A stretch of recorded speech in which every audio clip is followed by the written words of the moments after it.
êtes un acteur politique, même si on vous voit de moins en moins sur la scène politique. Aujourd'hui, comment appréciez-vous la situation politique du pays? Bon, nous savons qu'aujourd'hui, au niveau du Sénégal, ce qui mobilise souvent les foules, c'est l'aspect politique. Parce que pratiquement, on est en pré-campagne, parce qu'on est dans le parrainage. Mais ce que le président de la République doit faire, c'est de faire en sorte qu'il y ait une élection inclusive. Que tous ceux qui sont aptes à avoir le parrainage, qu'on leur laisse concourir. Que Ousmane Sonko soit libéré. Pour que demain, qu'il n'y ait pas de contestation. Parce que la situation est très, très tendue.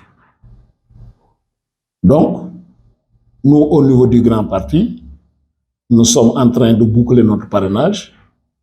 Et par la grâce de Dieu, nous avons le nombre de parrains requis pour être candidat au poste de président de la République. Nous y avons travaillé depuis quelque temps et Dieu merci, nous avons bouclé et on est sur les derniers réglages pour pouvoir en tout cas... Justement, sur ce point du parrainage, beaucoup de partis ou de leaders ont des inquiétudes parce que pour eux, c'est une manière pour le régime d'éliminer l'agent, surtout avec l'histoire des doublons. N'avez-vous pas de crainte à ce niveau? Non, moi je pense qu'il y a des choses à revoir au niveau du parrainage, certes, mais la première chose à revoir, c'est les candidatures. Regardez aujourd'hui au niveau du Sénégal, cette floraison de candidatures. Plus de 200 et quelques candidatures. Je pense que le politique doit aujourd'hui faire en sorte que cela ne puisse plus exister.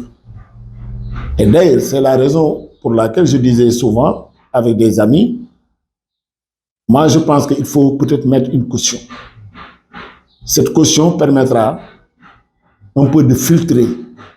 Parce que on a eu des candidatures fantaisistes et cela n'est même pas bon pour la démocratie sénégalaise. Vous voyez des personnes qui disent que ce sont des candidats, mais qui en réalité cherchent demain peut-être à avoir un poste ou bien pour autre chose. Donc je pense que cela doit être réglementé. Mais le parrainage, je pense que si c'est bien étudié avec tous les acteurs, je pense qu'on pourra apporter des améliorations qui permettra aux uns et aux autres de bien apprécier positivement. Vous l'avez évoqué un peu tantôt, il y a des craintes par rapport à la situation politique très tendue. Oui. Aujourd'hui même, il y a des acteurs qui réclament le report des élections. Est-ce votre avis? Moi, le report des élections, ce n'est pas mon avis. Je dois vous dire que ce n'est même pas mon avis parce que c'est une élection qui est arrivée à échéance. On doit le passer et pour aller faire autre chose.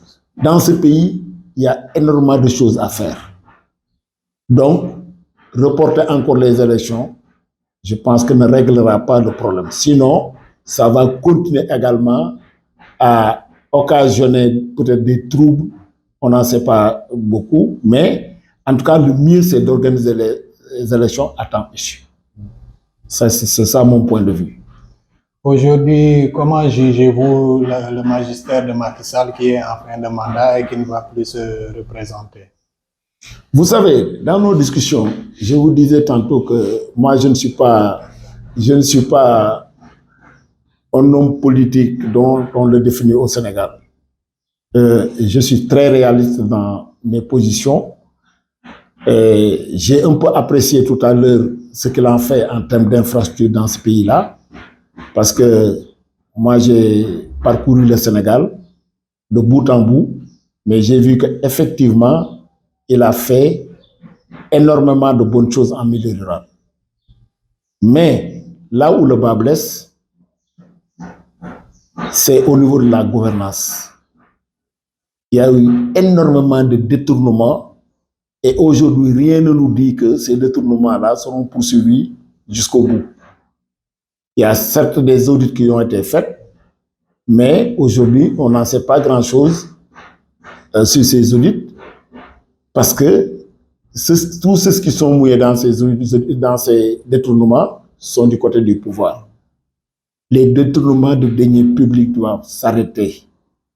Le Sénégal a besoin de cet argent détourné par des personnes ou bien par une seule personne. Et si on le regarde un peu, c'est en termes de milliards qu'on raisonne. Donc, je pense que si je dois l'apprécier, je dois dire, effectivement, Macky a fait de bonnes choses en termes d'infrastructure, mais au niveau de la gouvernance, tout laisse à désirer. Il y a énormément de choses à revoir. Donc, c'est ça mon point de vue en ce qui concerne la politique aujourd'hui au niveau des infrastructures et d'autres secteurs qu'ils ont eu à manager. Aujourd'hui, on taxe souvent l'opposition d'assez molle par rapport à tout ce qui s'est passé. Pratiquement, les gens sont comme résignés. Est-ce que cette attitude de l'opposition, vous la comprenez? Bon, vous savez, nous tous, on est des êtres humains, hein? Mais je pense que même si l'opposition s'est résignée, c'est parce que simplement, le pouvoir n'a pas joué le véritable rôle qu'il devait jouer. Ça dit que dans un pays, on a besoin d'une démocratie claire et limpide. Mais aujourd'hui, tout ce qui gouverne, en tout cas la politique sénégalaise, c'est la répression. Tous azimuts. Les demandes de marche ne sont presque pas acceptées.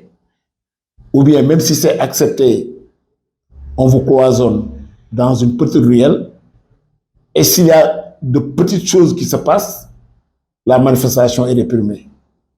Donc, cela peut participer à même décourager les gens, les acteurs les plus démocratiques. Cela peut participer à les décourager. Je pense aujourd'hui que ce que vous constatez et ce que vous avez dit, c'est dû à cela. Il y a une répression aveugle de toutes les manifestations de l'opposition et cela doit cesser. Parce que dans un pays, on a besoin de démocratie. Dans un pays, on a besoin que l'opposition joue son rôle et le pouvoir joue son rôle. Sans cela, je pense qu'il ne restera qu'une dictature.